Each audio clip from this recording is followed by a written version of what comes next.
আজ তৈরি করব সকলের পছন্দের খাবার আলু ও ডিমের চপ, যেটা সন্ধ্যাবেলা চায়ের টেবিলে হলে আর কিছুই লাগে না। উপর থেকে একটু বিট নুন আর চাট মশলা ছড়িয়ে পরিবেশন করলে একেবারে চায়ের টেবিলটা জমে যায়। সেটাই আজকে তৈরি করব, আশা করি তোমাদেরও ভালো লাগবে। প্লিজ সবাই সাথে থেকো সুন্দর রেসিপিটা শেষ পর্যন্ত দেখার জন্য। একেবারে কুরকুরে মুচমুচে আলু ও ডিমের চপ। নমস্কার, রকমারি রান্নাঘরে সবাইকে অনেক অনেক স্বাগত। সবাই কেমন আছো? আশা করি সকলে ভালো এবং সুস্থ আছো। তো এটা তৈরি করতে আমার বেশি কিছু লাগবে না, একেবারে ডিমের পুরে ভরা, মুখে দিলেই একেবারে কুরকুরে মুচমুচে একটা স্বাদ, সম্পূর্ণ অন্যরকম একটা স্বাদের আলু ও ডিমের চপ আজকে তৈরি করব। দেখো, তার জন্য লাগবে হচ্ছে প্রথমে আমার আলুটাকে আমি আগেই সেদ্ধ করে নিয়েছি। বড় সাইজের দুটো আলু নিয়েছি, ছোট করে কেটে সেদ্ধ করে। এটাকে একটু ঠান্ডা করে আমি একটু কাঁটা চামচ দিয়ে এটাকে ম্যাশ করে নিলাম। তোমাদের কাছে ম্যাশার থাকলে সেটা দিয়েই ম্যাশ করে নেবে। এইবার একটা ডিমও আমি এর সাথে সেদ্ধ করে নিয়েছি, সেটাকে একটু গ্রেটার দিয়ে গ্রেট করে নিলাম। তো এইবার এর মধ্যে আমি মেশাবো হচ্ছে কালারের জন্য একটু হলুদ আর একটু পরিমাণ মতো লবণ, একটু চিলি ফ্লেক্স দিচ্ছি, তোমরা চাইলে গুঁড়ো লঙ্কাটাও দিতে পারো। আর এখানে গরম মশলা, গোটা জিরে, ধনে আমি ভেজে গুঁড়ো করেছি, এটা দিয়ে দিলাম। কিছুটা কাঁচা পেঁয়াজ দিলাম আর একটু ভাজা পেঁয়াজ আমি এর মধ্যে অ্যাড করলাম।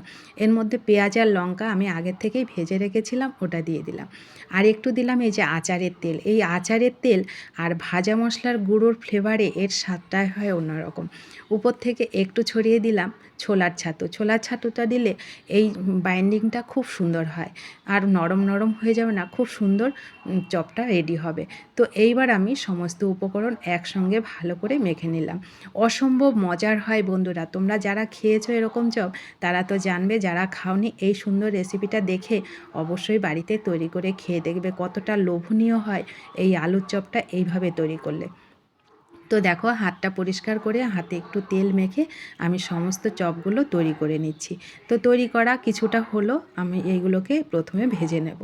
তারপরে এর জন্য আমার ব্যাটারের জন্য লাগছে বেসন। একটা বাটিতে কয়েক চামচ বেসন নিয়ে নিয়েছি, তার সাথে একটু মুচমুচে করার জন্য চালের গুঁড়ো নিলাম 1 চামচ, কালারের জন্য একটু হলুদ আর একটু চিলি ফ্লেক্স নিলাম, আর এই ভাজা জিরের গুঁড়োটা দিলাম। এটা কিন্তু অবশ্যই তোমরা দেবে, এর ফ্লেভারটা যতটা ভালো হয় স্বাদটা অসাধারণ হয়। পরিমাণ মতো লবণ দিলাম আর একটু দিলাম সামান্য একটু বেকিং সোডাটা অবশ্যই দেবে, কিন্তু খুবই সামান্য। এইবার একটু জল দিয়ে দেখো ব্যাটারটা আমি কতটা ঘনত্ব করেছি তোমাদের দেখিয়ে দিচ্ছি, একটু ফলো করলেই বুঝতে পারবে। আর এই ব্যাটারটা অনেকক্ষণ ফেটিয়ে নেবে, তাহলে খুব সুন্দর ফুলকো ফুলকো হবে। তো দেখো, একটু চামচটা খেয়াল করলেই বুঝতে পারবে কতটা আমি ঘনত্ব করেছি। এইবার যে উনুনে আমি কড়াই বসিয়ে তেলটা গরম করতে দিয়েছি এইদিকে, সেই তেলের থেকে আমি একটু দিয়ে দিলাম। গরম তেলটা অবশ্যই একটু দেবে, খুব সুন্দর খাস্তা মুচমুচে হয়ে যায় এই ব্যাটারের সঙ্গে একটু গরম তেল মিশালে। এইবার দেখো, আমি এইবার চপগুলোকে এইভাবে ডুবিয়ে ভেজে নেব। গ্যাসের ফ্লেমটাকে মিডিয়াম টু লোতে করে এগুলোকে ভাজবো, তাহলে খুব সুন্দর ভাজাটাও হবে আর পুড়েও যাবে না। আমার কড়াইটা একটু ছোট বলে আমি একটা একটা করে দিয়ে এইগুলোকে একটু সরিয়ে সরিয়ে ভেজে নিচ্ছি। তোমাদের কাছে বড় কড়াই হলে তোমরা একটু 2, 3, 4 যতটা হয় সেভাবে দিয়ে দেবে। তো একইভাবে দেখো আমি সমস্তগুলোকেই ভেজে নেব।